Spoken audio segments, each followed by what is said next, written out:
దానిమ్మ పంటలో మొక్కల యొక్క ఎంపిక గూటీ పద్ధతుల ద్వారా వెళ్తే బాగుంటుందా? టిష్యూ కల్చర్ ద్వారా వెళ్తే బాగుంటుందా? ఈ ప్రశ్నకి నా దగ్గర ఒక చిన్న సలహా ఉంది.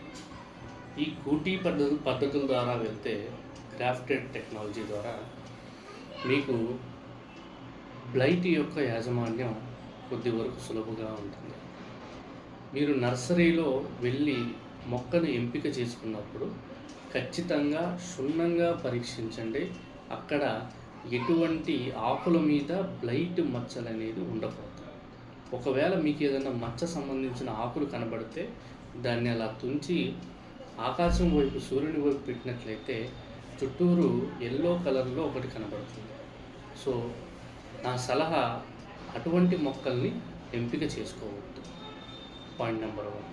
ఏమాత్రం కూడా మీకు నర్సరీలో బ్లైట్ లక్షణాలు కనబడితే మీరు అశ్రద్ధ చేసి దొరకవులే అనేసి అవి తీసుకొచ్చి మీరు పెట్టగలిగితే ఆ బ్లైట్ అనేది మెయిన్ పంటలో ఎక్కువగా వ్యాప్తి చెందడానికి అవకాశాలు ఉన్నాయి. ఇకపోతే కూటీల ద్వారా తయారు చేసిన దానికి ఏంటంటే ట్యాప్ రూట్ సిస్టమ్ ఎక్కువగా ఉంటుంది. అంటే రూట్ అనేది లోతుగా పెనిట్రేషన్ అయ్యేదానికి అవకాశం ఉంది. నీటి ఎత్తడులు తట్టుకునేదానికి ట్యాప్ రూట్ సిస్టమ్ బాగా పనిచేస్తుంది. ఇకపోతే డిసీజ్ మేనేజ్మెంట్ కూడా బాగా పనిచేస్తుంది. నీటి ఎత్తడులను తట్టుకునేదానికి కూడా బాగా పనిచేస్తుంది. మొక్క యొక్క లైఫ్ స్పాన్ సుమారు 15 నుంచి 20 సంవత్సరాల వరకు ఉండేదానికి అవకాశం ఉంది. అదే మీరు టిష్యూ కల్చర్ యొక్క ఎంపిక చేసుకున్నట్లయితే ఇది షాలో రూట్ ఉంటుంది. అంటే పై పొరలో మాత్రమే మీకు వేర్లు అనేది స్ప్రెడ్డింగ్ అవ్వడం జరుగుతుంది. సో అటువంటివి ఏంటంటే మీరు తరచూ ఇరిగేషన్ ఇవ్వాల్సి వస్తుంది. ఒకవేళ నీటి యాజమాన్యం సరిగ్గా చేయకపోతే బ్లైట్ మరియు విల్ట్ కూడా ఎక్కువగా వచ్చే అవకాశం ఉంది. ఇకపోతే లైఫ్ స్పాన్ విషయంలోకి వస్తే ఇది మొదటి 2 సంవత్సరాలు దిగుబడులు బాగానే ఇస్తుంది.